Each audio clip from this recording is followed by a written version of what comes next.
Atrodamies joprojām Samsalā un esam pie salas lielākā ezera Karujērva. Tātad Lāču ezers ir Plāču ezers. Ezers, jāsaka, gan dēļ salas izmēriem, gan arī vispār. Arī, ja mēs tā skatāmies, salīdzinām ar Latvijas ezeriem vai Igaunijas ezeriem, ir diezgan krietni liels. Ja nemaldos, kaut kur 300 hektāru viņa kopējā platība, lielākais dziļums 6 metri. Ja mēs tagad tā ieskatāmies nedaudz, tad redzam, ka ezera ūdens ir fantastiski dzidrs, tīrs, tātad lielākoties klāts ar baltām smiltīm. Šī vasarā ir arī populāra peldvieta.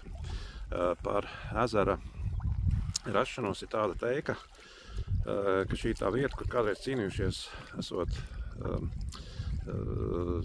7 lāči. Lūk, tā cīņa esot bijusi ļoti neganta, viņi tur viens ar otru baigi plēsuši un spalvas gājuši pa gaisu, un Dievs to nevarēs skatīties, un uzsūtījis milzīgu lietusgāzi. Tā lietusgāze, tā teikt, izjaukuši šo lāču cīniņu, jo tajā vietā, kur viņi cīnījušies, esot arvien vairāk pacēlis ūdens līmenis, jo lāči ir mukuši. Mukuši, tā teikt, projām viens no otras dažādām pusēm. Un līdz ar to šim ezeram ir 7 līči, kas norāda, katrs līcis norāda to virzienu, uz kuru laidies mucis projām kāst no lāčiem. Bez šiem līčiem ezerā ir arī 5 salas. Ļoti skaista, jauka vieta Samsalā. Ceru, ka kaut ko jaunu uzzinājāt. Ceru arī, ka bija interesanti.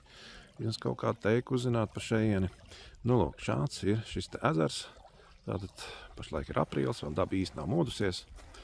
Tad mēs brauksim skatīties citas vietas, kas šeit Samsalā atrodas.